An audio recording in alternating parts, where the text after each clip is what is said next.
Hey!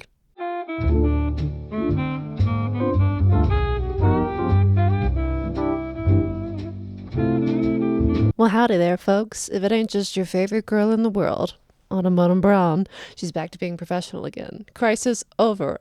The will to live has returned. Everybody rejoice. Autumn, what are we drinking tonight? Great question. Look at this monstrosity. Look at this absolutely nuclear waste radiation looking ass drink that I've made. This is my own custom concoction here, okay? I like to call this bad boy the sea monster. This particular one, this is the sea monster with indigestion. I'll explain that in a little bit. So pretty much, last night, I found this cocktail recipe online that I thought sounded absolutely delicious. And so I said, I shall make that. One problem, though, I didn't have a single one of the ingredients that the recipe called for. But I had ingredients that were kind of similar. So I swapped them all out and came up with this. What comprises the sea monster? Well, mythological tales and morals about where you should go and don't leave your wife at home. That's what comprises the sea monster. I get it. You want to hang with the boys, right? You want to do ship stuff, huh? You want to try to see if sirens are real. Go fuck a siren or a mermaid. Seriously? Your wife, she's at home. She's taking care of the kids. She's cooking. She's cleaning. She's making sure that your children, your spawn, they survive through winter. Do you know how hard winter is? No, you fucking wouldn't, because you're out at sea, all right? So that's why we made up the Kraken, okay? To go out there and punish you for leaving the women behind. How dare you? Do you know how hard it is to be a woman in medieval times? Scratch that. Just times. Any time, all right? It's difficult. But no, boys want to get their rocks off where rocks don't exist. You deserve mermaids. You deserve sirens to eat you. Because that's what happens when you leave your fucking wife for the sea. Anyways, what's in this sea monster? It's 1 shot of Kraken. Well, knockoff Kraken.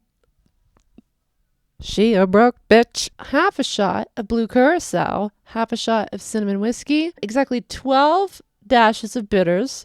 You gotta like bitters, guys. You gotta like some perfume, a punch in the mouth, okay? Think about like if Thanksgiving and Christmas just melded into one creation, their desserts and a little bit of dinner, and they turned into a football and just got spiraled into your mouth by Joe Montana.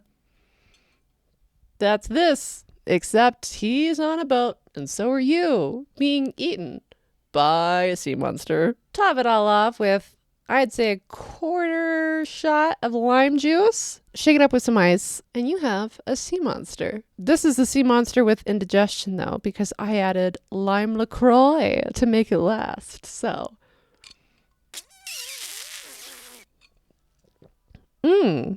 bubbles. Anyways, what are we chatting about this week? Hey, start this all off with a quick shout out to Maggie. So you know last week's episode, that little YouTube ad that I talked about where I stated that that's a London ass photo, it's a UK looking ass photo?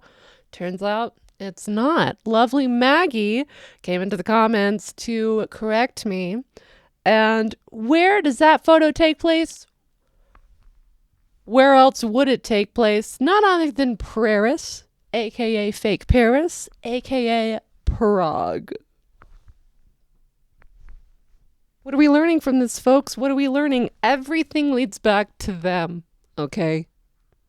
Everything leads back to them. This is their world, and we're just living in it till they decide that they need a quick snack, and then we're done, okay? It's open anytime, okay? My throat is open anytime. I mean, you know, if the shoe fits. What I meant is, this bad boy, this artery right here, just, it's ready to go. Tap that bad boy open like a keg, baby. Tap away.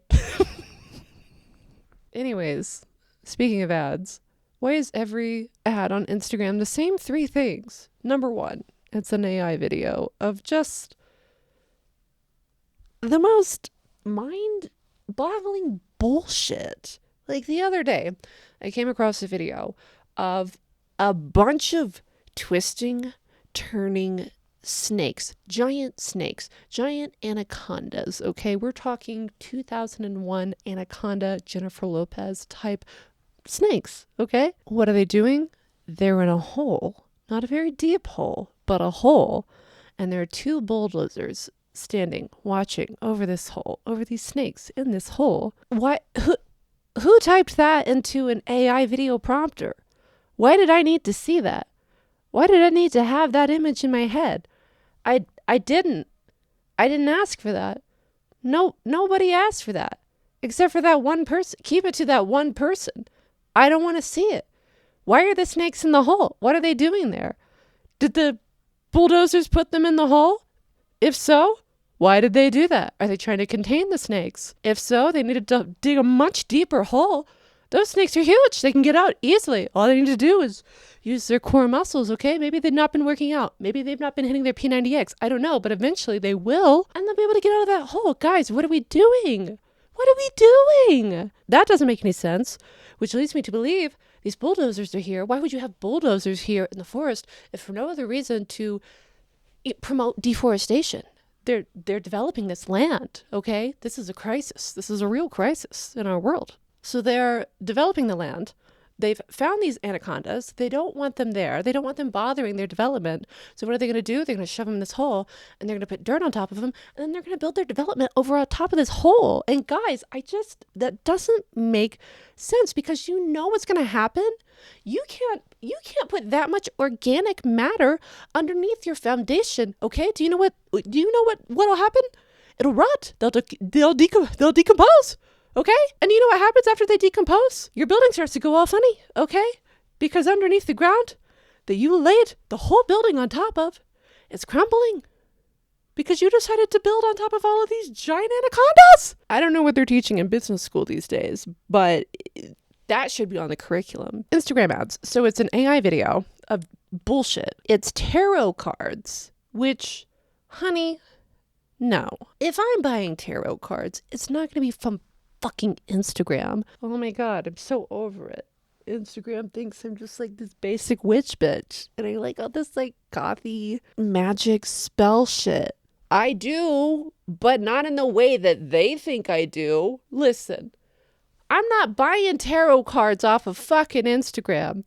I'm buying them off of a weird fucking lady I find on the street corner. My tarot cards, they better be sticky and from some indiscernible origin, okay? Origin was the word I was trying to say, not orange in. Let that orange in. If I'm going to buy tarot cards, which I'm like not really into tarot cards, I'm not opposed to them, but it's just not something that I'm all that interested in. But if I was, I would need to feel either spiritual or physical jeopardy whenever I touch them, know that doing this, engaging in this, could cause harm. That's what I'm searching for. I'm not going to get that from a fucking Instagram tarot card deck. Are you kidding me? AI videos, tarot cards, or...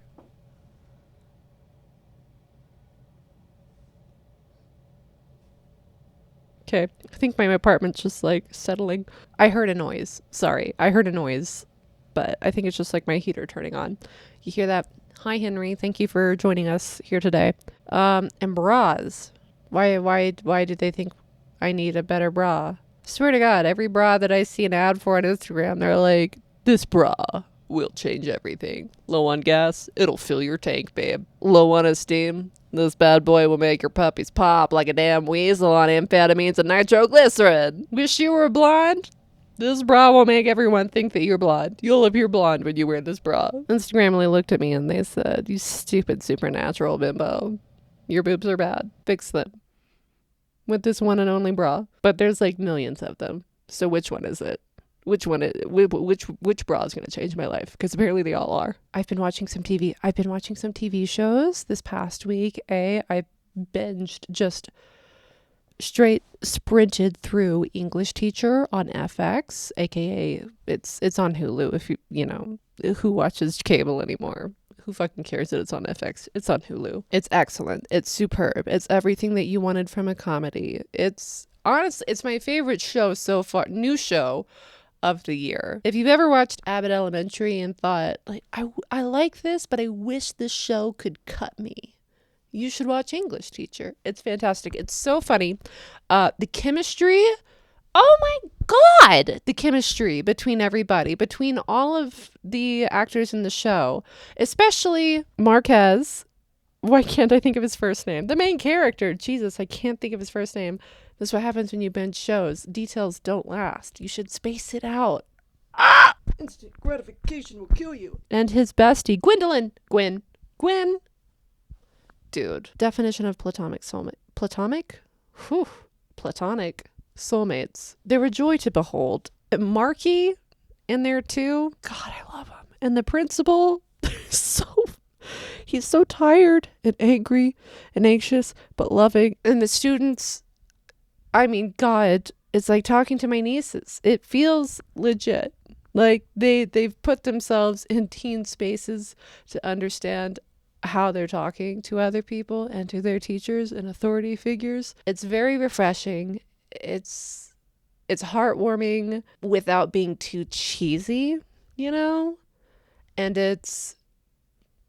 I wouldn't necessarily say that like it pushes the envelope, but it has that edge to it without feeling needlessly edgy. Like so many shows try so hard to convince you that they're doing something so different and we're doing something so bananas and off the walls. Like we're so random, we're so crazy. And it just comes off as all the other shows that are trying to do the same thing. And I think at the end of the day, you really just have to ask yourself, what's the story that I'm trying to tell? Am I trying to tell a story or am I trying to tell a vibe? And listen, people aren't going to hang out around a campfire to listen to a vibe. Okay. So if you're in the business of storytelling, you have to have a good story and a good idea driving it all. Your idea can't just be, I want to shock people. That's not going to carry a show. Having good characters. And another thing that I love about it is that Marquez, why the fuck can't I think of his first name? That's ridiculous. What show do you remember the last name before the first? Whatever. Well, all of them, really, you get the idea that they love their job. They say they do. They love their job. They love what they're doing, and they love the kids, and they want to help the kids. And I think so many shows that like try to be, modern, and with the times are so much about like, fucking hate kids. Like kids suck, and they're the worst, and they're not. They are, but we were all there once, you know? That's just how you are in that time period. It's not these kids. It's just how teens are throughout time. So I love that it's not trying to come off out as like, look how shitty these students are. You don't get that sense of like kids these days from it. Like a little bit, but it doesn't come off as condescending towards the students. It's just kind of showing how they are. And yeah, they're little shits, but they're little shits that can teach you a thing or two. But most of the time you're teaching them, and that's your fucking job as a teacher, because they're little shits who don't know anything about the world, and they have these grand ideals about what it's going to be and how people should act.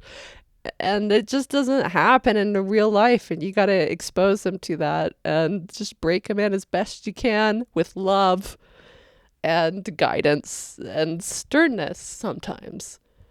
It's an excellent show. Check it out. Highly recommend. Highly recommend. Second show, I just started watching it last night. And I'm obsessed. Oh my God. I started watching the Exorcist TV show, which was produced by our very own, very fave Uncle Rolin Jones, which features the lovely, the indomitable Ben Daniels as well, along with Alfonso Herrera as a fellow priest, and Gina Davis Holy shit, guys. Gina fucking Davis is in this show. Alan Ruck, aka Cameron from Ferris Bueller's Day Off. He's been in a lot of other things. Most people more recently probably know him as Connor, I think, Roy from Succession. But literally every time I see him in anything, I turn to my mom. Most actors, I call them by their name. Gina Davis, Ben Daniels, Jacob Anderson. Done. Alan Ruck. I take one look at him, I say, oh my God, it's Cameron. I don't know why that has stuck out so hard in my mind, but anytime I see him, he's the kid who is the real protagonist of Ferris Bueller's Day Off. That's him. Love you, Cameron. But The Exorcist, dude, it's one of those. It's very hard for TV shows to really pull me in just from a pilot. I never judge a show by the pilot because, I mean, it's hard. It's very difficult to create the whole world, create your setup, create your characters, plus add a story that's going to engage an audience who's not familiar, who's skeptical about whether they're going to watch the show or not. So I always try to give shows at least a few episodes before I decide, am I going to continue watching this or am I not? Just because I know there's been tons of shows that I've watched where, at least upon initial viewing, I didn't like the pilot. Once I've gone back and revisited it, I've come to appreciate it. But a lot of times I don't. I can be very critical sometimes. It's my father coming out in me. Daddy issues? Who said that? How dare you say that? But no. Literally from the first 5 minutes of not even 5 minutes, 2 minutes in, I think, I was so intrigued. What's going on? What's happening? But the attic scene at the very end of the pilot. What a way to build tension. This show is so good at building such visceral tension. You feel it in your gut. I had to take some Tums afterwards because my stomach was unsettled from watching it, just because it spent the whole time fucking knotted up like this. Like a bunch of snakes in a hole, but call back, hey. It would go to commercial break and I would realize that I'd been holding my breath for the entirety of the scene. I had to breathe. Who knows how many brain cells I killed watching it just from lack of oxygen. I'll only live to 32.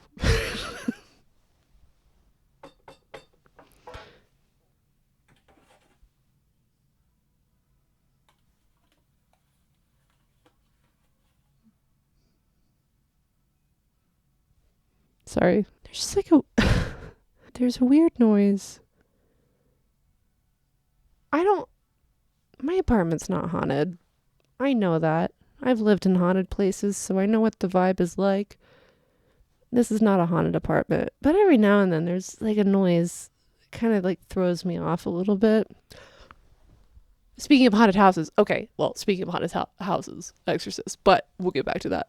Did you guys watch the Immortal AMC, the Instagram account, posted part 2 of their rapid fire questions in which they asked, the panel members of My Fair Witches and Interview with the Vampire how long they would last in a haunted house, to which everyone said not very long, some version of that, until we got to our lovely boy Sam, and he just very simply answers, I live in a haunted house. My life is a haunted house. I'm sorry. I get that the whole point of this is rapid fire questions, but that's a water bucket moment. Okay, put the motherfucking fire out. We need to hang back here for just a few more minutes. What do you mean? Like, that's a full stop moment. I need more clarification on that. I have so many more follow-up questions that I have to ask, that I will ask. Guys, leave it up to me. I'm gonna get to the bottom of this. As God is my witness, I will get us some answers. Delainey's answer to the "Are you superstitious?" question. In a way. She said, "I'm not superstitious, but I am a little stitious." Queen, I need to do a Ouija session with her. Okay, somehow I missed this, though, while I was watching it the first time. I just caught it when I was editing. It has happened to me, and I still can't explain it. Yet again. that how do you not follow up? That the next question, what happened? I gotta know. What what can't he explain? But back to The Exorcist. Episode 2 featured a scene, and this has never happened before with me in a show or movie or anything that I've been watching, but I full on gagged, like repeated, uncontrollable, dry retching multiple times. It was horrible, but it was so good. It was so good. I will say, caveat to that, most people probably wouldn't affect the same way. So let's go back. The only movies that I've ever gagged or gotten close to gagging in, The Fly. The climactic scene when Gina Davis, oh my God, it's all coming together. But Gina Davis, goes to confront Jeff Goldblum, the Flyman creation, and his his face and arm fucking falls off as this gooey fly creature. I don't think that I full on gagged, but I think I got very close. I definitely felt my stomach lurch. Second time, recently, last month, I rewatched The Evil Dead and got through the whole movie totally fine. I mean, we're chopping off hands. We're gouging out eyeballs. We got desiccating faces. We got body parts turning into mush. Totally fine with all of that. Cockroach crawls out of the sleeve onto the screen. I gagged a little bit. And in The Exorcist episode 2, the scene in question does involve a centipede. Noticing a theme here? I don't do bugs. All right? I freak out. I don't like them. I see a butterfly. Ooh, that's pretty. That butterfly flies at me. I'm running. I can't do it. Don't land on me. I will pull out my revolver. Bet. All right? Pearl handle. You're going down, butterfly. But yeah, this scene, I've never gagged harder in my life at a TV show or movie. Oh, it was horrible. It was one of those things I'm watching and I'm like, oh, this kind of makes you want to gag. Ha ha. And the next thing I knew, it was happening. And I kind of recovered and I said, oh, ha ha. That was weird. But the scene was still happening and I was still watching. And then it happened again and then I couldn't stop. And I was like, I'm going to die. Fortunately, there was a commercial break after that. I hate the commercial breaks. They're such a tension killer. But at that moment, I was kind of glad to have it because I needed it. I needed it to calm down. It took me the whole rest of the episode to settle myself. The ending of episode 2, jaw on the floor. Jaw on the floorboards. Jaw on the ground. Jaw in the dirt. Okay? I'm eating the worms. I'm eating the centipedes. I'm only 3 episodes in. And I'm mad because I couldn't watch it tonight. Because I'm doing this and I had other things that I was doing. I can't watch it tomorrow because I'm going to be in Denver tomorrow. And I can't watch it Friday. Today, when this is airing, because I'm going to be streaming with my good buddy Chelsea. You should check us out. It'll probably be happening right after this ends because you're all watching as soon as I publish this, right? You're just waiting around all day, waiting for me to post. Yeah, that's what's happening. Yeah. So yeah, I don't think I'm going to be able to watch any more episodes until Saturday when I get off of work. And it's bumming me out. It's so good. Everybody should check it out. I'm so titillated by it. But I need to move on because I've spent so much time talking about random bullshit. God, my intention with this was to be 10 to 15 minutes. Last week, it was like 40 minutes. This week, I already know. Why do I think I can ever be brief? This is ridiculous. Really quickly, I wanted to mention this week, Gold Derby. It's a website. They talk about film and television. They hosted a Zoom panel. One was with production designers from different TV shows, featuring our very own Marla Parrish-Shloop from Interview with the Vampire. Very fun getting to see her again. I'm such a fucking dork when she popped up on screen. What did I do?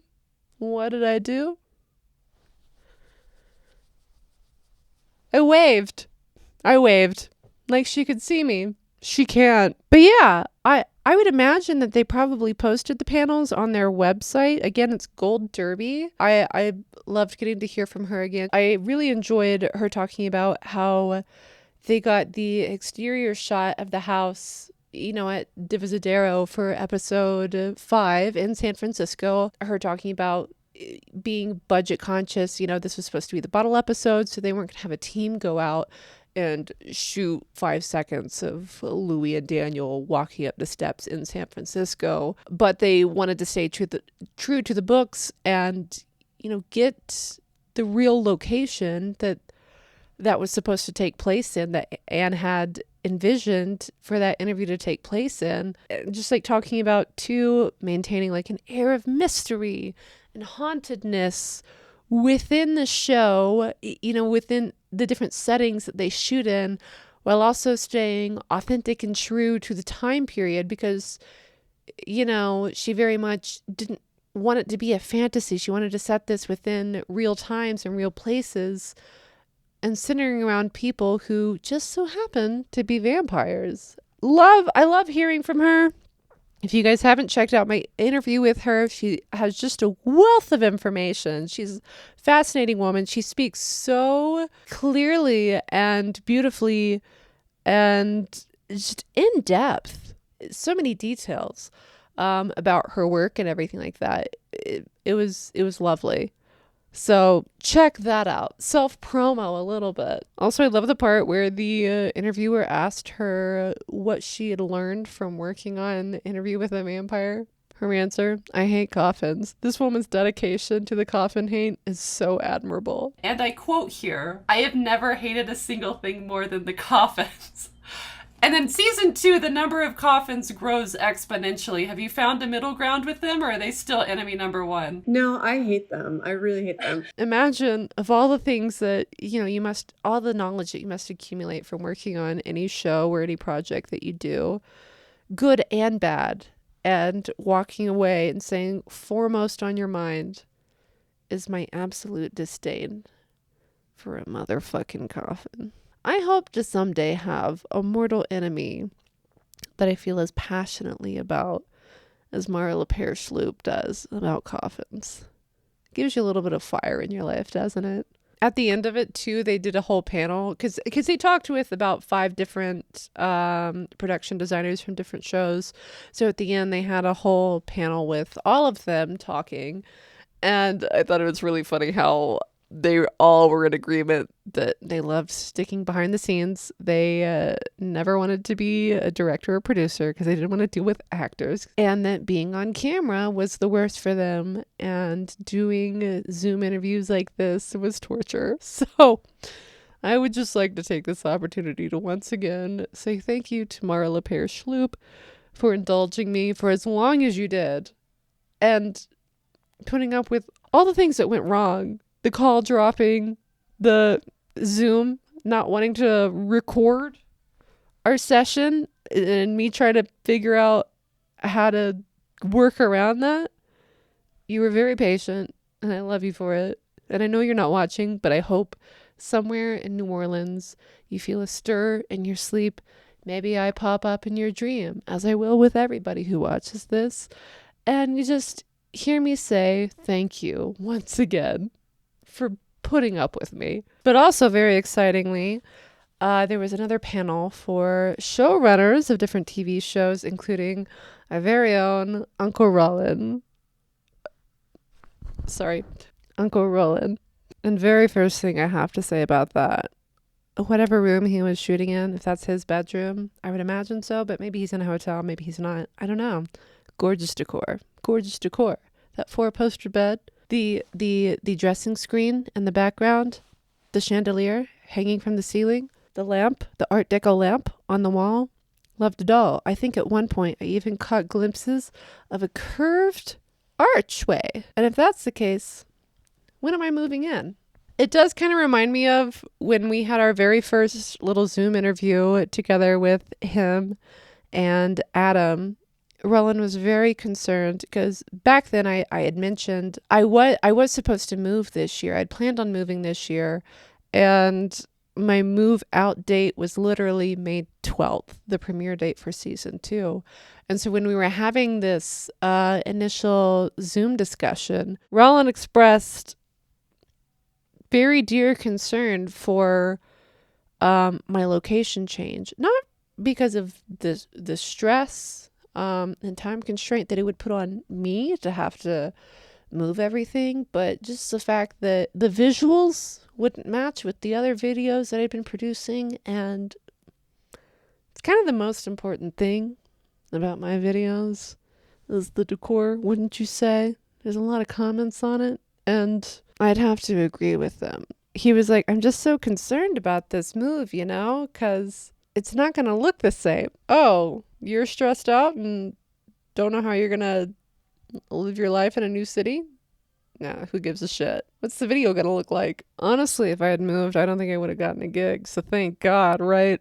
Thank God. Because I was like, oh, don't worry about it. Everything fell through. My life's falling apart. I'm not moving anymore.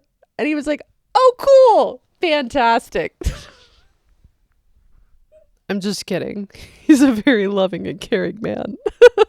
I mean, I'm not kidding. He was very concerned about the aesthetic changing. It is about the vibe. Forget what I said earlier about story being most important. The vibe is most important. Anyways, there were a lot of like fun little nuggets in there.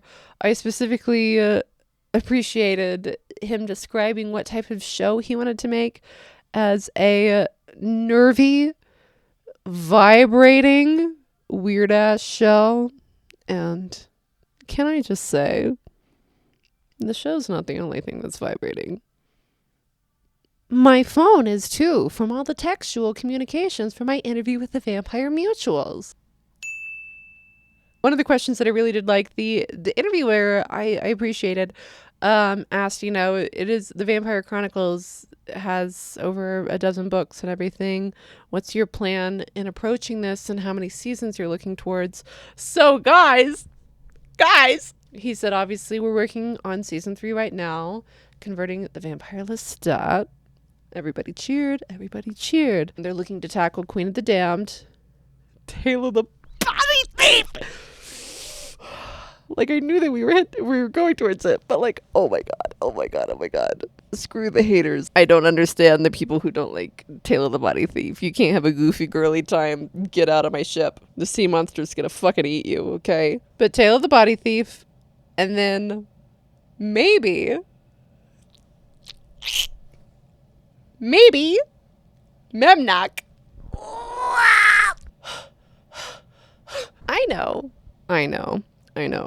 Listen, I know a lot of people are not a huge fan of Memnock. It's their least favorite book. Anne knew this. She directly called out people for not liking it in Blood Canticle, which that's the worst one. Guys, Memnock, really? You're gonna hate on Memnock when Blood Canticle's right there? Okay. And I get it. It is a very heady book. It's got some sections that really bog you down and really kind of make your brain start to come apart a bit, especially for someone like me who has a lot of religious stuff that they really aren't willing to work through yet. I'm gonna have to dial up my therapist to really pull the shovel out and dig through all of that. But you know, like, this is also Memnock is a really important book. But, and maybe this is just because I do have a lot of religious shit that I am really uncertain about, it connected. Connected has 4 syllables to it, right? Yeah. It's so bizarre. And it's so out there. And I think within the hands of Rolin and the writing team, I really trust that they could take those more stodgy parts of the book and even them out into a really, really exciting season. Because I love supernatural shit and dealing with God and the devil type shit. It just tickles that part of me that wants all of it to be true, but also not true in the way that it's taught. God, what better way to examine that religion is not what it's meant to be than to take a vampire? A vampire? and place him in the middle of all of that bullshit. That is not a WWJD moment. WWJD, what would Jesus do? He'd let Lestat suck him off. That's what he would do. I know that I brought that quote up every time I bring up Memnock, but I can't help it. It's just my favorite. It's my favorite Vampire Chronicles fun fact. I wish I had the book so I could read it again. It's just in the other room, but I'm in my bed. I'm not getting up. But yeah, the idea of seeing Sam Reed like battle demons and go through time on just a magical little adventure with maybe the devil, but probably not. Probably just the spirit of some alien who was sent out from these bird creatures from another planet. Whatever. It just excited me so much. I will say, he did talk about, as much as I would like for him to say, yes, absolutely, we're going to develop every single one of the books. This will run for 13 seasons. We actually are going to extend it beyond that. We're never going to stop making the show. It will run for eternity because we and all the people involved are actual vampires, and our life's work until the sun envelops the earth will just to be making more seasons of the show. He did talk about there's only so much a certain group of people can write and come up with until you need fresh blood. So I really, really, really hope that they feel within their souls the inspiration to keep writing by the time we do get around to Memnock. But whatever. Do what you gotta do. K-Boy goes to Super Hell 2.0. Let's fucking go! But last little thing from that little discussion, the interviewer brought up the Talamasca show, which I was talking about last week. It got a little bit more clarification from Rolin. So apparently showrunners of the Talamasca have been in touch with Rolin and them, and Rolin expressed how, he doesn't want to be the person to say no to them, say, no, you can't do this. Because he doesn't want to limit them. He wants to have them to have the freedom that he had, in making his own show. But, kind of touching base and making sure that the characters who they do borrow from their show, characters, plural. So we know we have Daniel. I'm going to guess that Raglan is another one of those characters that's going to pop up over there, because why would he not? He's literally part of the Talamasca, so why would he not? I'm pretty sure he said a few, not a couple, so I think there's going to be at least one more. I don't see it being Louis or Lestat, just since they are the main characters of Interview with a Vampire. I don't see them being borrowed in, again, a new, untested show, but maybe some more tertiary characters. The vampire Sam? Once again? Maybe. Rocking the discs over at a club somewhere in Europe? Who knows? Armand? Who knows? Rashid, right? Rashid's gonna pop back up? Yeah. Mm-hmm. I feel it. But anyways, back to Rolin. He pretty much was just talking about how he's apparently getting to read the scripts and everything that Talamasca are producing, and kind of trying to work with them to see what they're doing with their show with season 3 and how they can maybe borrow things that are happening in the Talamasca to strengthen the character arc overall, how they can help each other, which I think is comforting to know that they're in communication with one another and that it's not just kind of like, well, we're going to borrow this character but kind of keep to ourselves. That it is a conversation. So yeah, again, we're just gonna have to wait and see where the Talamasca develops, and then from there, where season 3.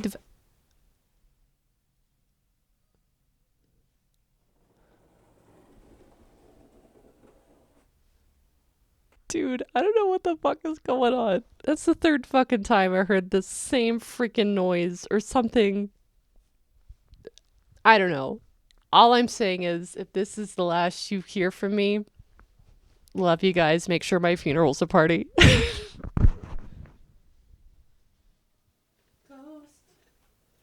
don't attack me, ghost.